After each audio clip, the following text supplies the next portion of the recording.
Hi, I'm Kathy Chambliss. This research project has been exploring depression and its interpersonal correlates.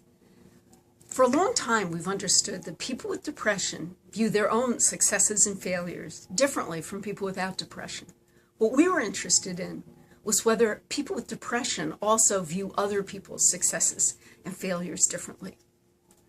What we found was that individuals with more depressive symptoms scored higher in Schadenfreude and lower in something that we dubbed Freudenfreude.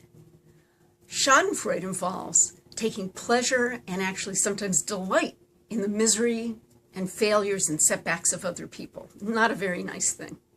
Freudenfreude refers to kind of the flip side of that, really enjoying it when other people bring you their successes and delights.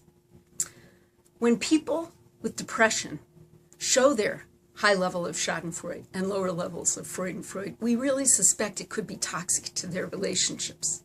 That could leave them lonelier, exacerbating their depressive symptoms. So we were interested in trying to figure out if there's anything that we could do about this. So we developed something that we call Freudenfreude enhancement training. It aims at improving the interpersonal mutuality of people with depressive symptoms. We, in Freudenfreude enhancement training, try to teach people to go out of their way to notice and respond positively and ask for all the details when their friends and family members bring them experiences with success. We also teach people how to package their bragging with gestures of gratitude to temper the competitive juices that often get tripped off when people share their successes with one another.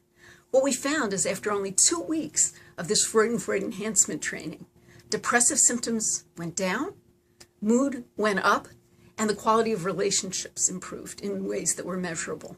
We were pretty excited because the people in the Freudenfreude enhancement training group improved at levels greater than those receiving a treatment as usual condition that involved active listening training. So we were pretty excited about that. We were even more excited when one of the studies that we published was picked up by researchers in Poland who asked if we'd be interested in working with them to replicate our findings.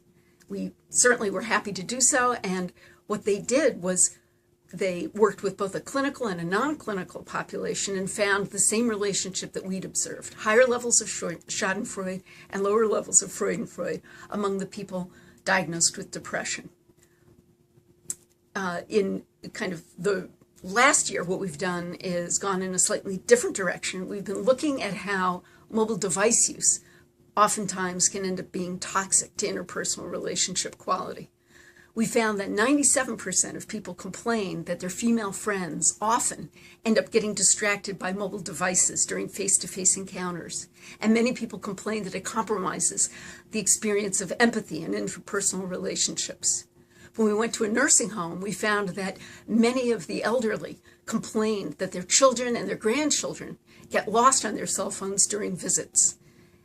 One of the things that we're interested in doing is articulating the potential social hazards associated with mobile device use so that young people appreciate that even though within their generation mobile device consulting is considered pretty acceptable, among the older age cohorts, it's really experienced as rude. Thanks for listening.